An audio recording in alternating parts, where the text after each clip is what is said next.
Sa umagang ito, aking pinamagatan ng paksa na ating pag-aaralan ng Kapag si Jesus ay nasa tahanan. Sa chapter 1 ng Ebanghelyo ni Mark, mababasa natin na sa bayan ng Capernaum, sinimulaan ni Jesus ang kanyang public ministry. Doon siya unang nangaral tungkol sa kaharian ng Diyos at nagpamalas ng kanyang dakilang kapangyarihan sa mga tao.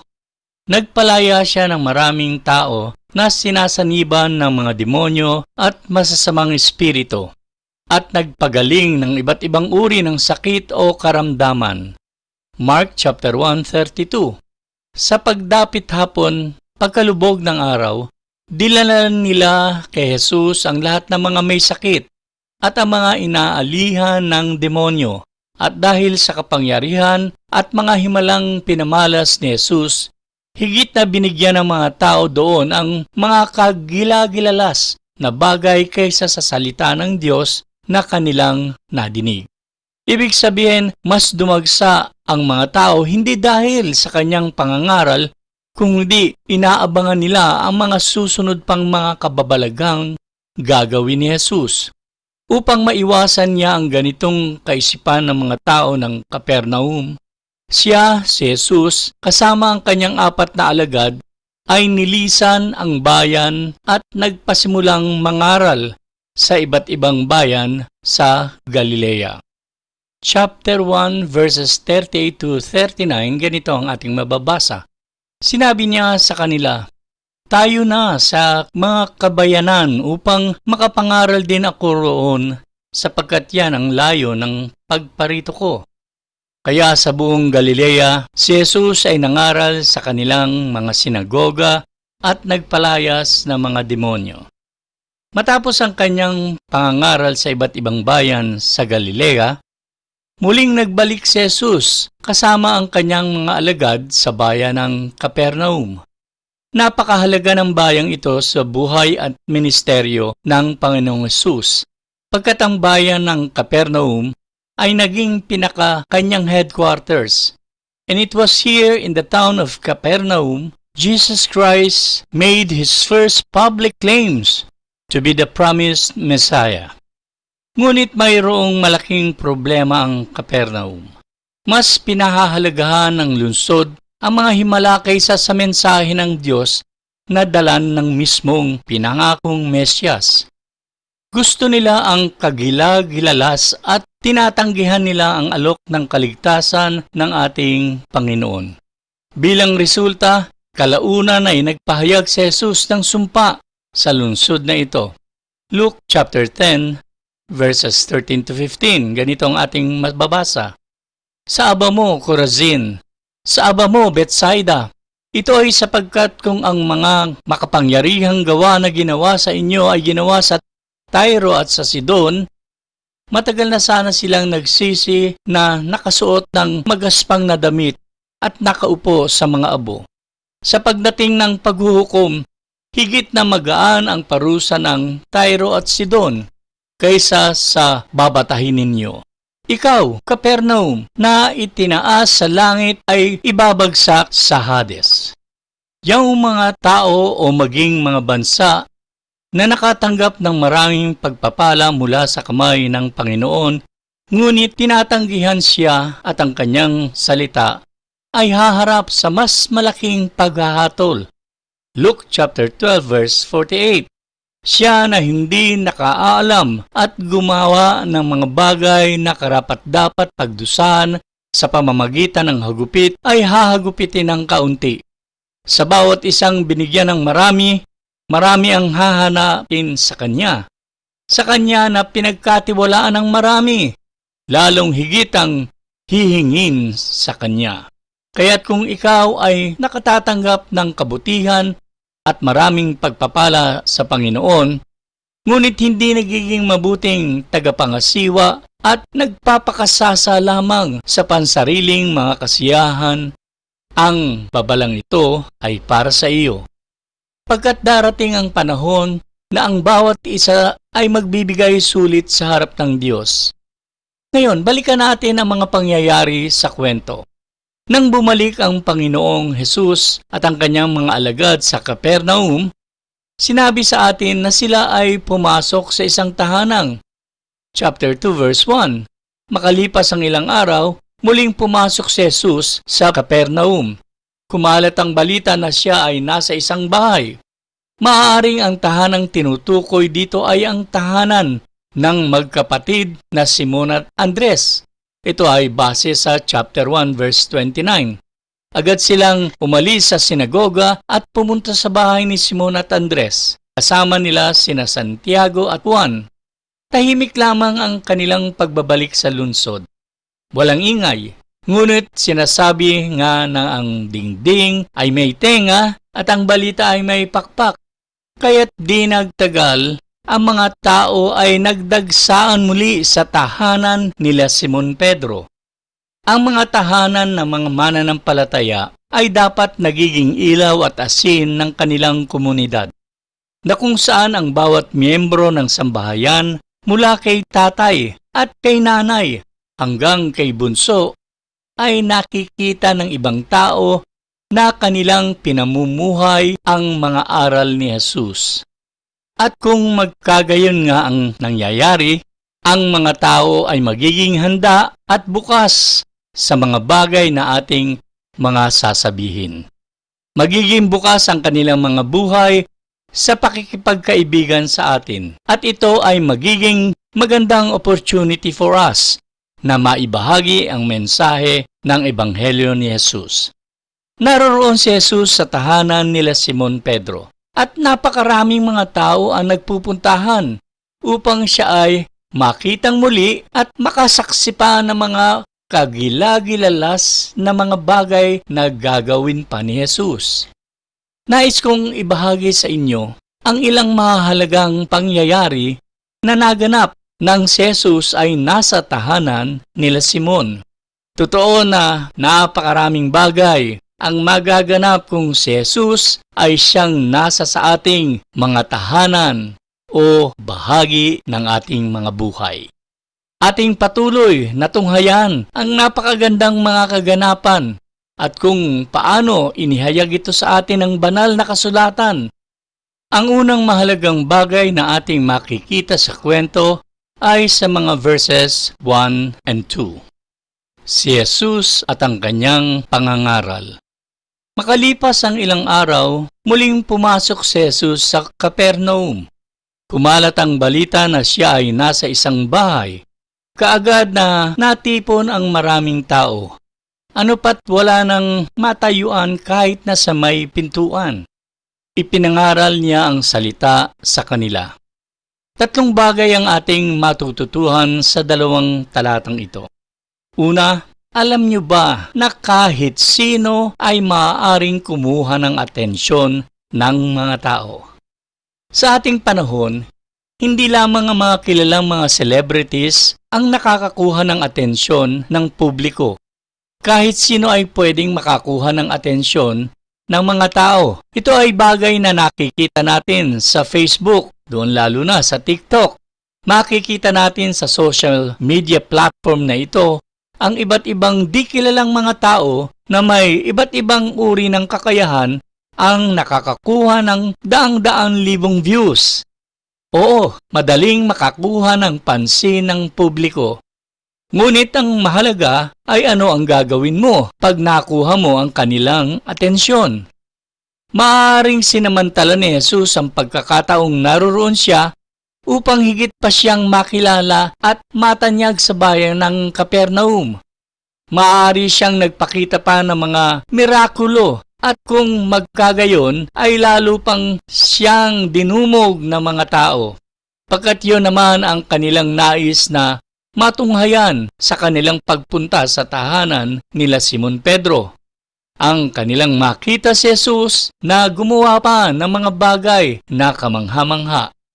Ngunit sadyang inuuna muna ng Panginoong Hesus na maipaabot sa mga tao ang mabuting balita na kanyang daladala. Sinasabi sa atin ng verse 2 na maliwanag na para kay Jesus, ang mensahe ng Diyos ay mas mahalaga kaysa sa anumang milagro.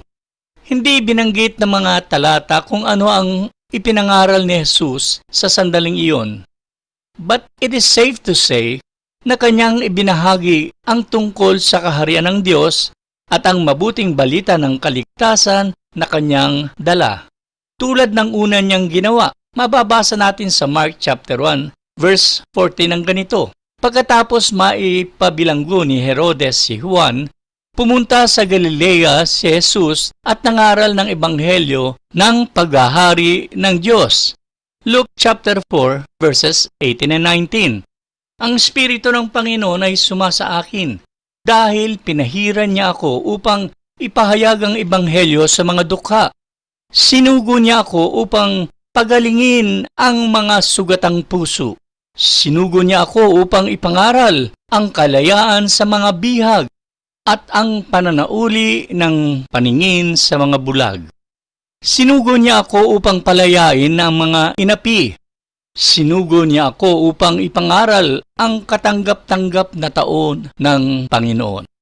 Ang susunod na ating matutunghayan sa mga talata ay ang pangangaral ay sentro ng buhay at ministeryo ng Panginoong Hesus.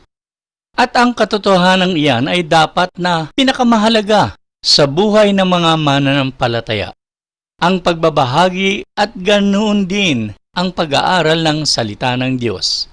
Ang pangangaral o pagtuturo ay ang piniling paraan ng Diyos upang maabot ang puso ng mga tao ng mensahe ng kanyang mayamang biyaya ng pagliligtas. Romans chapter 10 verses 13 to 15. Ito ay sapagkat ang bawat isang tatawag sa pangalan ng Panginoon ay maliligtas. Papaano nga sila tatawag sa Kanya kung hindi sila sumasampalataya sa Kanya? Papaano sila sasampalataya sa Kanya kung hindi sila nakakapakinig patungkol sa Kanya? Papaano sila makakapakinig kung walang mangangaral? Papaano sila makapangangaral maliban sila ay isugo? Ayon sa nasusulat, kay ganda ng mga paa nila na nagpapahayag ng ebanghelyo ng kapayapaan at ang mga paa ng mga nagdadala ng ebanghelyo ng mabubuting bagay.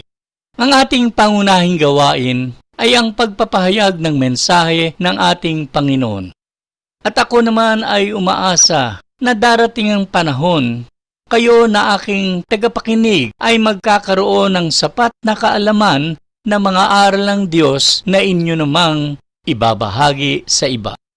Sa isang banda, hindi rin dapat na dahilan ang kakulangan pa ng pagkaunawa ninyo sa marami pang katotohanan na tinuturo ng Bible ay ang pipigil sa inyo na ibahagi si Jesus at ang kanyang mga turo sa iba.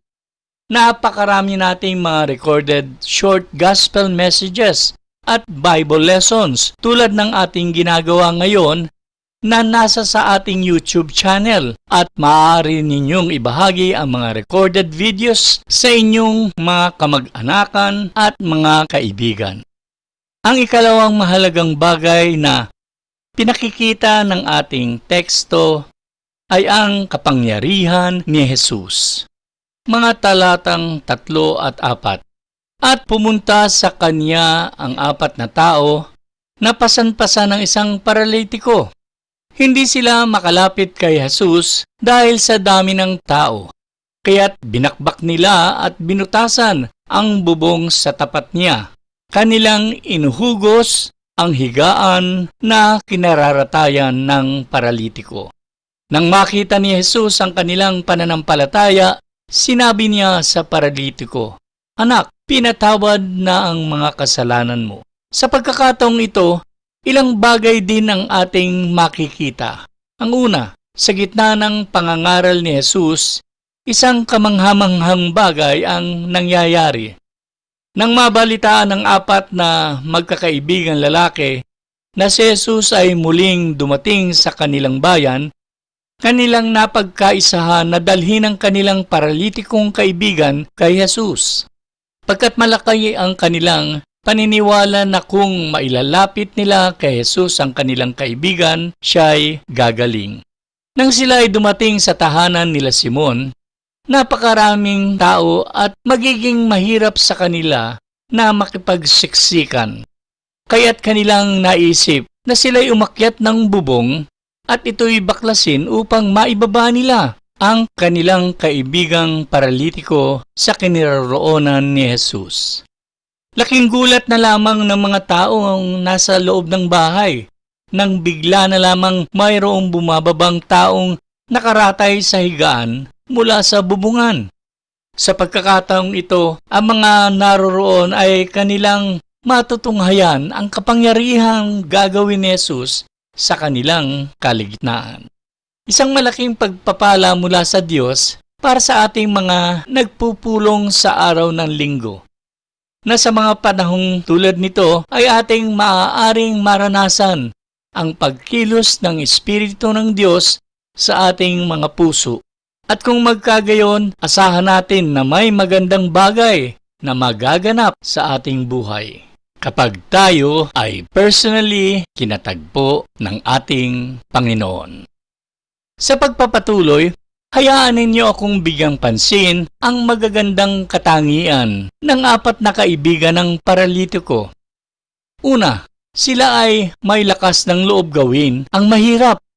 Hindi bagay na madali ang kanilang ginawang pagbubuhat sa kanilang kaibigan mula sa kanyang kinaroroonan hanggang makaabot ng bubong ng tahanan at bakbaking nito. Sinasabi ng Bible na nakita ni Jesus ang kanilang pananampalataya. Ang pananampalataya ay isang bagay na kumikilos sa puso at pagkatapos ay nagtutulak sa atin sa pagkilos. James chapter 2 verse 18. Maaaring may magsabi, ikaw ay may pananampalataya, ako ay may mga gawa. Ipakita mo ang iyong pananampalataya na wala ang iyong mga gawa at ipakikita ko sa iyo ang aking pananampalataya sa pamamagitan ng aking mga gawa. Ang tanong, willing ba kayo to walk that extra mile for the sake of others? Ang ikalawa, sila ay may karunungang gawin ang di pangkaraniwan. Sabi nga, they were willing to think outside the box. Karunungan ang bagay na makapag-isip ng kanilang iakyat ang paralitiko sa bubong at kanilang bakbakin ito upang kanilang maibaba ang kanilang kaibigan sa harapan ni Jesus. Alam kong marami sa inyo na nakikinig sa pag-aaral na ito ang may angking talino at may kanya-kanyang special abilities na maaari ninyong magamit sa pagpapalaganap ng kaharian ng Diyos. Kailangan lamang na kayo ay handang magbigay ng inyong panahon upang inyong malaman kung papaano niyo magagamit ang mga kakayahang bigay sa inyo ng Diyos. Ikatlo, ang magkakaibigan ay may pagkakaisa na mag-ambagan sa halaga ng gastusin. They were willing to shoulder the damage cost sa kanilang pagsira sa bubungan ng bahay nila Simon. Ang mga lalaking ito ay handang gawin ang anumang kailangan para madala ang kanilang kaibigan sa Panginoong Hesus. Ang maaaring itanong natin sa isa't isa sa umagang ito ay, tayo ba ay handa na makibahagi sa mga gastusin upang ang Ebanghelyo at salita ni Jesus ay patuloy na maipangaral sa iba? Ang parehong puso na pinakita ng mga magkakaibigan ay kailangan maging tibok din ng ating mga puso. Ibinaba ang paralitiko sa harapan ni Jesus. Hayag kay Jesus ang lawak at lalim ng pananampalataya ng mga magkakaibigan pati na rin ang paralitiko. Nang nasa sa harap na ni Jesus ang paralitiko, sinabi niya ang isang kamanghamanghang bagay. Sabi niya, anak, pinatawad na ang iyong mga kasalanan. Sandali lang, ang taong ito ay dinala kay Jesus para sa kagalingan ng kanyang karamdaman. Ngunit sa pagkakataong ito, ang hinarap ni Jesus ay ang issue ng kanyang kasalanan. Bakit ganun? Well, pagkat alam ni Jesus ang katotohanan, na ang kasalanan ang kanyang pinakamalaking problema. Kaya't ito ang bagay na unang tinugunan ng Panginoon. Siya nga pala, mga giliw na tagapakinig, kasalanan din ang pinakamalaking problema natin. Kadalasan ay nakatuon tayo sa pisikal at hindi natin naiisip ang mga bagay na espiritual. Ginugugol natin ang lahat ng ating oras sa pagsisikap na maging malusog ang ating mga pangangatawan. Madagdagan pa ang ating yaman sa pag-aakalang ang mga bagay na ito ang makapagbibigay sa atin ng lubos na kasiyahan at fulfillment. Ngunit hindi natin pinag-iisipan ang katayuan natin sa harap ng Panginoon. Ang pinakamalaking pangangailangan sa inyong buhay ngayon ay hindi ang inyong pisikal na pangangailangan, kundi ano ang inyong kalagayan sa harapan ng Diyos. Tandaan natin that only Jesus can satisfy and give peace in our troubled hearts. Saglit nating suriin ang mga salita ni Jesus sa lalaki. Talatang 5, 2 bahagi. Anak, pinatawad na ang mga kasalanan mo. Maaaring sa mga sandaling iyon, hindi ganap na maunawaan ng paralitiko ang sinabi sa kanya ni Jesus.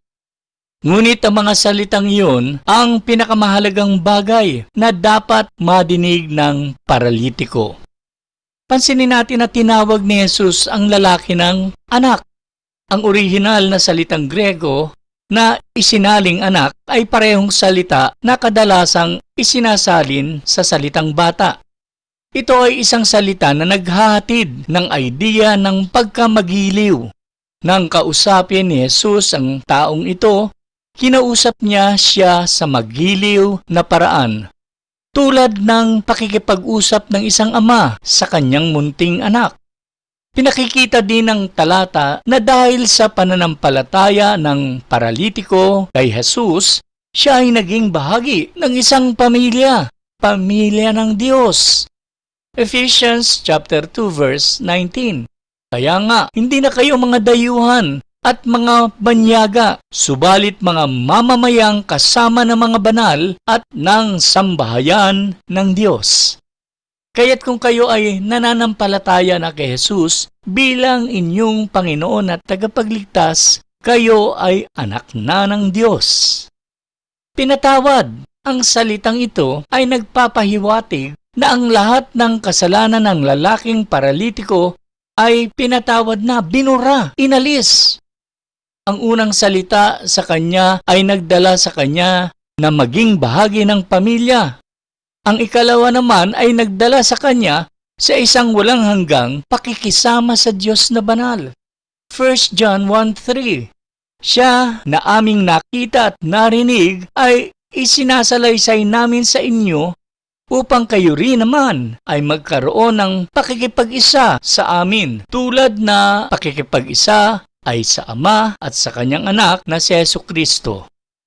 Kapag ang isang tao ay lumapit kay Jesus para sa kaligtasan, lahat ng kanilang mga kasalanan ay agad at walang hanggang pinatawad na. 1 John 1:7. Ngunit kung lumalakad tayo sa liwanag, tulad niyang nasa liwanag, may pakikipag-isa tayo sa isa't isa. Ang dugo ni Jesucristo na kanyang anak ang naglilinis sa lahat ng ating kasalanan.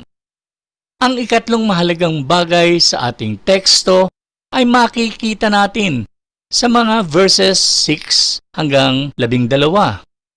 Ang patunay ni Jesus sa kanyang sarili, verses 6 to 12. Sa mga talatang ito, ilang mga bagay ang ating makikita. Una, sa verses 6 and 7. Ang paratang. Ang ilang mga guro ng kautusan na nakaupo roon ay nagtalo-talo sa kani-kanilang sarili. Bakit namumusong ng ganito ang taong ito? Sino ang makapagpapatawad ng mga kasalanan? Hindi ba ang Diyos lamang? Ang mga guro dito ay yung mga religious leaders, mga Fariseo, Saduceo at mga eskriba ng bayang Israel ng panahon ni Jesus. Sila ay nagpakadalubhasa sa pag-aaral ng mga kasulatan ni Moses at ng iba pang mga propeta sa Lumang Tipan. At nang kanilang madinig na nagpapatawad ng kasalanan si Jesus, nagpanting ang kanilang mga tenga pagkat alam nila na tanging Diyos lamang ang may karapatang makapagpatawad ng kasalanan. Kaya't kanilang pinaratangan si Jesus ng pamumusong. Ito ang unang engkwentro ng Panginoon sa mga religious leaders ng Israel at susundan pa ito ng maraming beses. Ang mga religious leaders na ito ay sila rin naman ang hihiling kay Pilato na hatulan si Jesus ng kamatayan. Ang konfrontasyon, verse 8, nang matalos ni Jesus ang kanilang espiritu, ang kanilang pagtatalo, sinabi niya sa kanila, "Bakit inyo pinagtatalunan ang mga bagay na ito? Alin ba ang higit na madaling sabihin sa paralitiko? Pinatawad na ang iyong mga kasalanan o tumindig ka, buhatin mo ang iyong higaan at lumakad ka." Bilang Diyos, alam ni Jesus ang laman ng kanilang mga puso at isip, kaya't kanya niyang hinamon ng mga ito. Kahit sino ay madaling magsabi ng ang iyong mga kasalanan ay pinatawad na. Ngunit ang tunay na pagsubok ay nang utusan ng paralitiko na tumayo at lumakad. Ang Diyos lamang ang nagtataglay ng kakayahang gawin ang magpatawad ng kasalanan at utusan na tumindig ang paralitiko. Si Jesus ay naglagay ng isang pagsubok upang patunayan na siya ang Mesyas. Verses 10 to 12. Ang kumpirmasyon. Verse 10. Upang inyong malaman na ang anak ng tao ay may kapamahalaan sa lupa na magpatawad ng mga kasalanan, sasabihin ko ito sa kanya. Sinasabi ko sa iyo, tumindig ka. Buhatin mo ang iyong higaan at umuwi ka sa iyong bahay. Kaagad na tumindig ang paralitiko at binuhat ang kaniyang higaan at umalis sa harapan nilang lahat. Katulad ng nasabi ko, madaling sabihin na ikaw ay pinatawad sa iyong mga kasalanan. Ang kalakip na mahimalang pagpapagaling sa paralitiko ay nagpapatunay na si Jesus ay ang Diyos sa katawang tao. Ang Mesyas na pinangako pa noong una na darating upang iligtas ang kanyang mga tao sa kapahamakan at kamatayan. Kaibigang nakikinig, kung kinakailangan mo ng kapatawaran sa iyong mga kasalanan at kaligtasan sa kaparusahan nito, lumapit ka sa Panginoong Hesus, because in Him and in Him alone you will find complete forgiveness that you need. Acts chapter 10, verse 43. Si Jesus Kristo ang tinutukoy ng lahat ng propeta nang ipahayag nila na ang lahat ng sumasampalataya sa Kanya ay patatawarin sa kanilang mga kasalanan sa pamamagitan ng Kanyang pangalan. Mahalaga na ating isaisip na ang kapatawaran ng ating mga kasalanan ay habang naririto pala tayo sa mundo. Kapag sa kabilang buhay na, wala nang lugar ang kapatawaran. There is no second chance after our life here on earth. Hebrews 9:27. Itinakda sa mga tao ang mamatay ng minsan at pagkatapos nito'y ang paghuhukom ng Diyos. 2 Corinthians 6:2. Sinabi niya, sa panahong ipinahintulot, pinakinggan kita.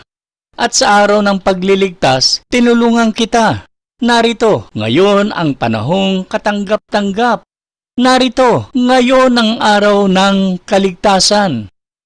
Ang paglapit kay Jesus sa pananampalataya ay hindi na pinagpapabukas pa.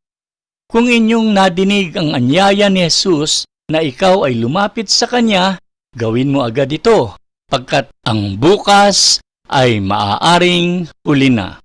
Sa pagtatapos, matapos makatanggap ng kagalingan ang paralitiko, siya ay tumayo, binuhat ang kanyang higaan at nilisan ang tahanan nila Simon Pedro. Ang una munang natanggap ng paralitiko ay ang kaligtasan ng kanyang kaluluwang mapapahamak at pagkatapos ang kagalingan ng kanyang pisikal na karamdaman. Tunay na kapag si Kristo ay dumating sa ating mga tahanan, sa ating mga buhay, tayo'y makatatanggap ng napakalaking pagpapala na hindi maibibigay ng anumang bagay ng sanlibutan ito.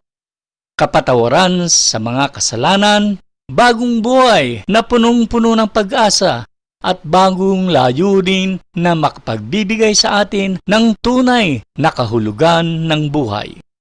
Pagpalain muli ng Diyos ang mga dakilang aral na ating muling natunghayan sa kanyang mga banal na salita. Hanggang sa susunod nating pagkikita-kita, ito muli ang inyong lingkod at tagapagturo, Brother Ed. God bless us all.